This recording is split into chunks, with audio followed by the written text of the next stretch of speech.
Setelah saya keluar dari NDI itu sudah dianggap murtad, dianggap kafir banyak yang halal kehormatannya. Jadi apapun. لقد حق القول على أكثرهم فهم لا يؤمنون.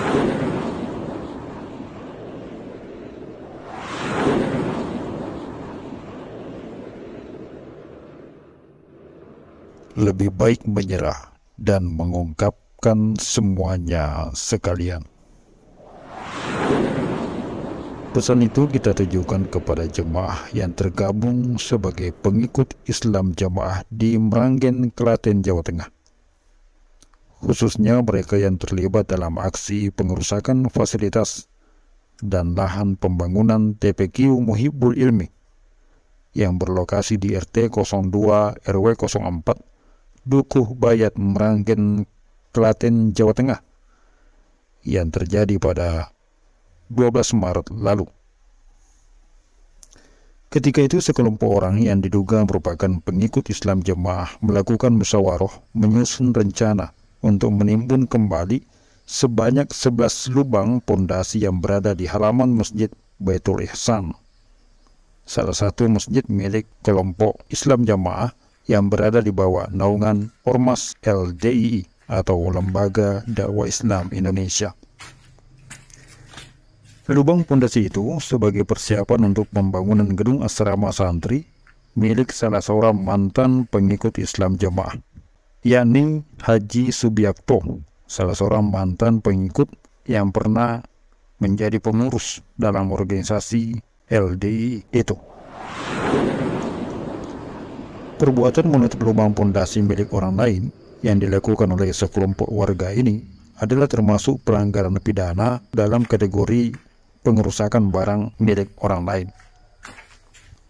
Untuk diketahui, dalam KUHP pelaku pengerusakan atau orang yang menyuruh orang lain untuk merusak barang milik orang bisa dikenakan pasal pidana 406 KUHP tentang pengerusakan.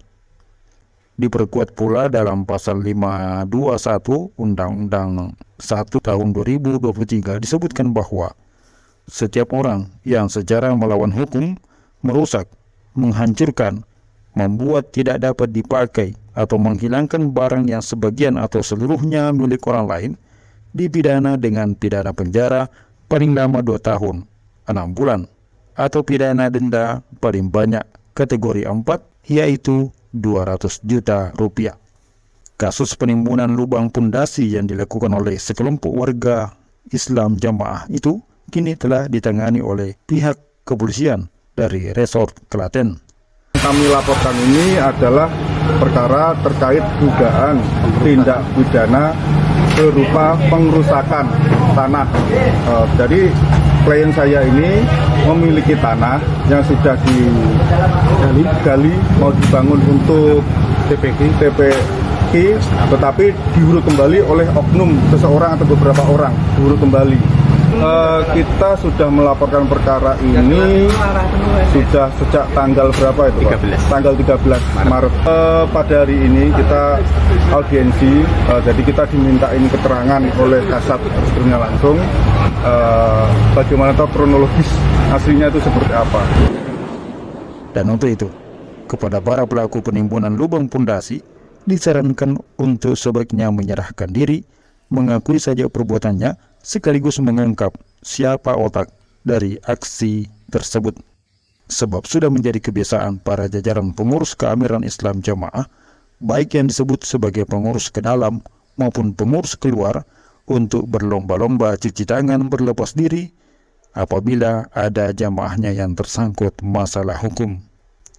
Terlebih-lebih ketika dalam musyawarah biasanya pengurus berpesan agar semua jamaah yang ikut terlibat dalam kegiatan aksi itu dipesan untuk bergerak atas nama pribadi, keinginan sendiri untuk membela hak serta mempertahankan aset sabilillah. Demikian instruksi yang biasanya dikeluarkan oleh para pengurus terhadap jamaah-jamaahnya yang digerakkan untuk melakukan sebuah aksi. Maka dengan mudah keimaman, pengurus maupun organisasi berkelit dan membiarkan jemaahnya menanggung sendiri semua risiko-risiko yang terjadi dan yang akan menimpa, dengan dalih bahwa mereka yang melakukan pengerusakan itu bergerak atas keinginan sendiri, atas semangat membela dan menjaga aset yang mereka sebut sebagai milik sabilillah. Dan dengan mudah para pengurus lari sembunyi dan jamaahnya pun harus menanggung sendiri. Dan itu sudah berkali-kali terjadi. Belum lama kita dikejutkan dengan kasus pembunuhan yang melibatkan 2 orang mubalik internal Islam Jamaah yang terjadi di Indramayu. Yang membunuh maupun yang dibunuh sama-sama mubalik kelompok Islam Jamaah. Namun akhirnya kelompok itu cuci tangan dan menyatakan bahwa yang membunuh hanya orang yang pernah menjadi warga Islam Jamaah namun sudah keluar. Yang dibunuh pun demikian diakui hanya sebagai seorang penjual donat yang kebetulan mampir untuk menginap di kompleks milik kelompok Islam Jamaah atau LDI. Untuk itu, kepada para pelaku penimbun lubang pondasi di Klaten disarankan untuk segera menyerahkan diri dan mengungkap sekaligus siapa dalang daripada aksi arogansi tersebut. Sebab tidak mengakui dan membiarkan kasus ini terus bergulir, itu hanya akan merugikan diri sendiri. Belum ada ceritanya pengurus organisasi maupun keimaman terlibat dan ikut melakukan upaya perlindungan kepada jamaahnya yang tersangkut masalah hukum. Kita doakan mudah-mudahan kasus ini segera berakhir sehingga baik yang melakukan tetap dalam keadaan aman fi amanillah, begitu pula yang menjadi korban segera dapat melanjutkan kembali rencana pembangunan fasilitasnya sehingga semuanya kembali berjalan normal dan terkendali. Atas nama Subiakto dengan nomor SAM-nya 1337. Jelas setelah audiensi ini kami sangat berharap hukum dapat dijalankan, ditegakkan seadil-adilnya, kemudian pembangunan bisa dilanjutkan kembali. Dari Klaten, Khairil Anas TV melaporkan.